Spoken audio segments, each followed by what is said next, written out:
So for this layout, I've started with a layer of gesso. This is in my journal that is in a book. So I did put a layer of white gesso down, and then I used a China blue, which is really light, just to give a base coat over the pages. And then what I'm going to do next is I'm going to do a circle of a blue that's like one color up from that, and then another one that's a little bit darker. And then I'm going to just take my paintbrush and blend those out, and I'll show you what it looks like. So this is what it looks like after I've blended out my colors, and I went ahead and added a third color to the center. So what I did was just put a little down, and to get it really nice and grungy textured like that, it is dry brush. So my paintbrush doesn't have any water on it. It can be damp, but preferably dry, not a wet brush. And you put your drop of paint and you just keep swirling and swirling and swirling until you blend it out, and it makes it dry brush. This around the edge is also dry brush. And then this was just, the paint was wet and I blended it into each other. So that's gonna be a great base for what I'm gonna do on this page. And next what I'm going to do is cover the whole 2 pages in a layer of Mod Podge, just clear matte Mod Podge, and let it dry. As you can see by this, it's wet because I have covered it with Mod Podge and just brushed it all over it, and now I need to let it thoroughly dry.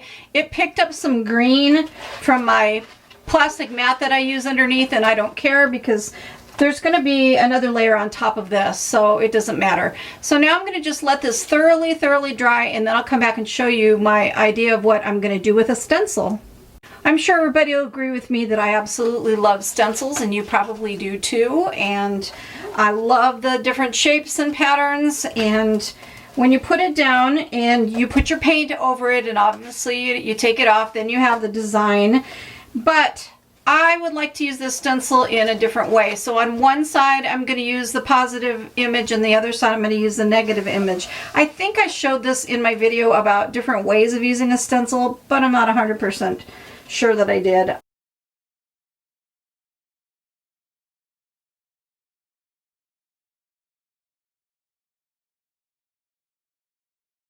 So I'll demonstrate it again here because it'll look pretty cool on this page. So what I want to do first is put my plastic underneath. My pages are dry. They have a layer of Mod Podge over them.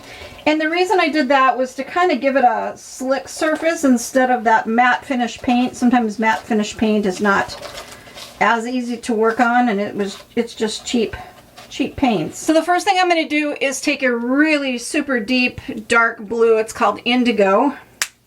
And I'm going to put indigo paint all over this page. Just a little tiny bit of water so it spreads. So I'm going to cover this whole side with indigo blue. Hopefully this will work like I have envisioned. Maybe a little too wet. We shall see. Maybe adding the spritz of water might not have been a good thing for this, but that's okay. Alright, so I've got my paint, my layer of paint, and now what I'm going to do is take my stencil and I'm going to lay it over the blue paint, and I'm going to take a baby wipe. I'm sure you've all seen this. This is nothing new. And I'm going to rub it over that wet paint. You have to do it while your paint is still wet on your paper. So I'm basically wiping up the paint. Okay. And when you peel it off, look at that cool image that you get. So on this side I'm putting my stencil down again, and this time I'm going to use a cosmetic sponge and my paint, and I'm going to use the stencil in the normal way that we use a stencil, where we pick up paint on our sponge and then spounce it over the stencil. So I'm going to go ahead and cover this whole stencil just like that. Okay, so I've bounced my paint over, and I did a thin layer. You can go heavy or as light as or as dark as you want. If you want this to be really super dark blue, you would want it to be like 2 layers of paint without moving your stencil, so it'll be just like deep blue, but I wanted a thin layer. And so now when you peel up the stencil, as we've done a million times, there's your design. So what you end up with is on this side you use the stencil and you're showing the inside of the stencil pattern, and on this side you use the stencil the normal way and you're showing the outside of the behind pattern. So here's what it looks like. So on this side you've got the inside of the image, and this side you've got the outside of the image based on how you used your stencil. The stencil wouldn't fit into the middle, and that's okay. This page is going to be primarily, I think, for some journaling. I'm going to do a few more things on it. But there's our fun background. So if you love your stencils and you want to get the inside of the image, you wipe it away over a dark color paint while it's wet. And the other way, you just stencil through the stencil. Hopefully I'm articulating that well. I'm having a hard time getting my thoughts out right today. So anyway, there's my background, and I love it. It's very fun and different from things that I normally do. I like the paint behind that swirled, you know, outward. So it's just kind of fun and funky. And now let's continue on with putting on some decoration. So I think what I'm going to do next is take a white Posca pen and define some of these nifty cells. And I'm going to come in just a little ways in and just doodly come in here and follow around and trace some of those out. I don't know if I'm going to do all of it, but I'm going to do some on each page. So I decided to do some collage focal points. I did a face out of a magazine. I cut the top and I've tilted the head up like all the butterflies, and all these cells behind it are just my thoughts and things coming out of my head. And then I'm going to put this clock over one eye, and then this eye that's bigger over this eye. I like that. It's kind of wonky and funky. And then these butterflies going up. And then this girl, she's deep in thought and her back is turned. And this is going to be journaling page for me, but I just wanted to make it fun and interesting. So these are images that relate to what I'm thinking and feeling right now, and not something that I'm going to share on this video. I just wanted to share the process of making that fun background, and then maybe a little bit of collage. So I'm going to go ahead and Mod Podge these images down, and then we'll move on. So I'm using TriArt matte gel medium to put my images down. And you know, you can go out and grab a composition notebook and you can journal all your thoughts and get them down on paper and just sit and write and do that kind of journaling. This is just a different way of getting your thoughts and feelings out. It's, you know, it is art journaling, so it's just as therapeutic as the writing type of journaling. And you're just creating some artwork that is something that relates to you and how you're feeling and what you're thinking, and you're expressing yourself through collage and making art. And then I like to also then go back with a Posca pen and also do my writing right on the pages too. So it's just nice. It's a great way to do your journaling like a diary in an old book and making it artsy fartsy to boot. So that's what I'm doing. Boy, that magazine image was super thin and it just wrinkled up. I probably shouldn't have gone over the top of it.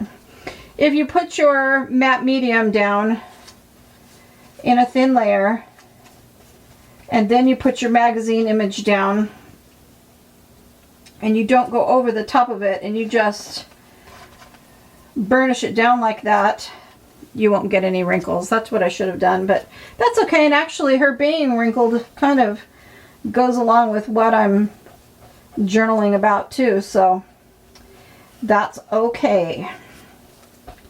It's all a process.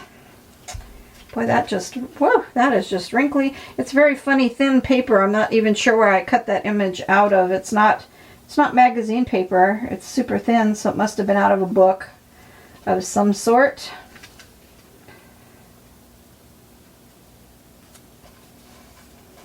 And so I'm not going over the top of those images. I'm just putting the matte gel medium down where I want the papers to stick.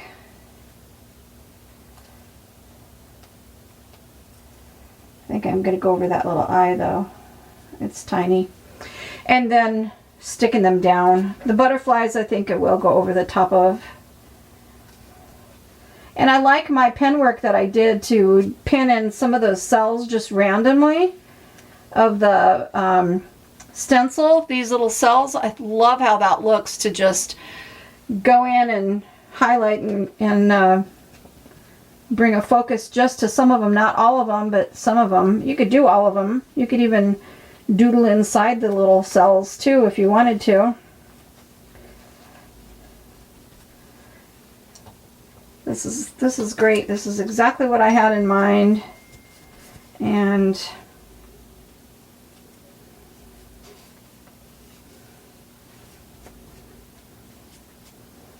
this is perfect. I like it. Okay, now I'm going to let that dry. Now I'm going to take a Posca pen and I'm going to outline all these images that I've put down in a black Posca pen. And this is what it looks like all outlined in black. I like it. Outlined it, made it pop.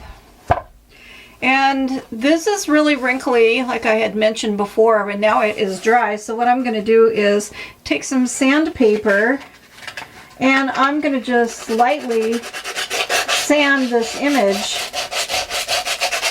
Where it's all wrinkled and creased, it's going to turn white, obviously, because it's paper. And just grunge it up. It kind of lends itself to what my journaling is about, so it's a perfect opportunity to turn something that didn't turn out right into something really fun and interesting. So look at how that looks when you grunge it up with sandpaper. So that's cool. And I'm just showing you, this is just for inspiration to, you know, maybe give you ideas of something to do on one of your art journal pages. But there's no right or wrong, and it's your art journal, so you should make it the way you want it, and don't try to copy or emulate other people's artwork. Do your own stuff. You know, take a technique and try it out, but make it your own, because it's just, it feels more authentic that way. And it's when you go back and you look at your art journal, you're going to really love what you created. So now I'm just putting some words on the page and I'm going to write out an aha moment, because that's what this journaling is about for me, if I had an aha moment.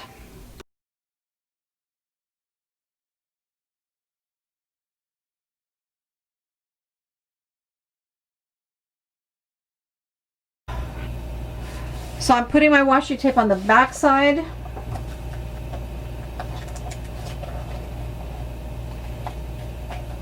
Because I don't want it to distort this pretty image that I've created. And then it'll fold and flip this way. And so now it's hidden.